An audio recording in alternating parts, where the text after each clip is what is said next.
Hello, my fellow subjects of the internet out there. This is the Aromantic Shipper back again with yet another video, and so this time, obviously I'm going to be talking about Candace. So basically, one of the things I watched in 2022 was the Phineas and Ferb movie, Candace Against the Universe. So I'm obviously a very big Phineas and Ferb fan. I've watched all the episodes. It was like an absolutely iconic show of the 2010s era. Like, it was so hilarious, so funny. I absolutely loved it. So, obviously I was interested in checking out this movie that I watched on Disney Plus this year. And so I don't know if I have a ton to say about this movie, but I guess I'll talk about it anyway, if you're interested in checking it out. So basically, this review is going to be pretty short, and because I thought this film, I thought Candace Against the Universe was a perfectly satisfying film. It was good. I enjoyed watching it for sure. I mean, it's very entertaining. The plot is solid. The characters are, well utilized. It's also pretty damn funny, the movie is. And it really has that classic Phineas and Ferb style of humor with some really hilarious gags. Like, one of the things that was really funny and kind of dark was that, like, the aliens just basically exploded whenever they were given gifts. That was like a running gag in this movie that was like so funny to me, and every time it was used.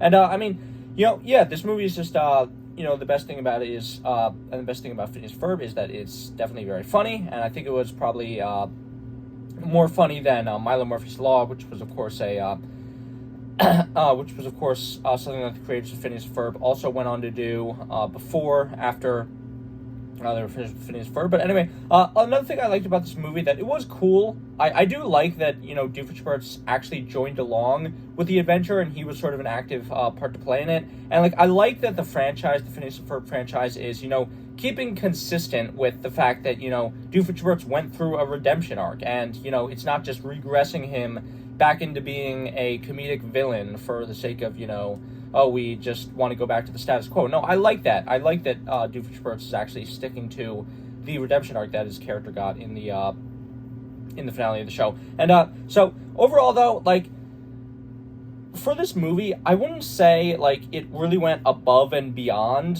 what I was expecting, because it's just not it's not a fantastic movie. It's a good movie, and I'm glad I saw it, but it's not fantastic or anything. I would say that Across the Second Dimension, which was, obviously the first Phineas and Ferb movie that was made, that was a Phineas and Ferb story that really felt like it deserved to be a movie. It really felt like they were pushing the envelope and, doing something really, obviously it wasn't, super serious or anything, but it really felt like, they were actually, doing a story that wouldn't just be covered in a special episode of the TV series, and and that's one of the things that I really like about the first movie, Across the Second Dimension, was that it really feels like a movie. It really feels like this is bigger and more important, and doing something really different, and it was going the extra mile in terms of its presentation. But in regards to the Candace Against the Universe movie, I can think of several 1-hour specials in, the show that feel more impactful and important than this movie. I mean, it's just, the plot is, I don't know, the plot is, obviously, if you've seen the trailers, it's about, Candace, thinking the entire universe is against her, but then she's, realizes that there's this alien civilization that thinks she's actually really important and the chosen one, and it's that kind of story. But I just don't feel it's not really the biggest and most important you can tell in the Phineas and Ferb universe. And again, there are several specials, Summer Belongs to You, and the End of Summer one that was near the end of the series, or I don't know, yeah, there are just 1-hour specials in the actual Phineas and Ferb show that feel more important and grander than the story that is told in this movie. And I just think that's kind of odd. You have a movie that you could tell any story, and you choose to go with this one. I don't know, it's just I'm definitely glad this movie exists, because again, it's good. I really liked it, and I was very entertained while watching it. It's classic Phineas and Ferb stuff, but it's just not amazing.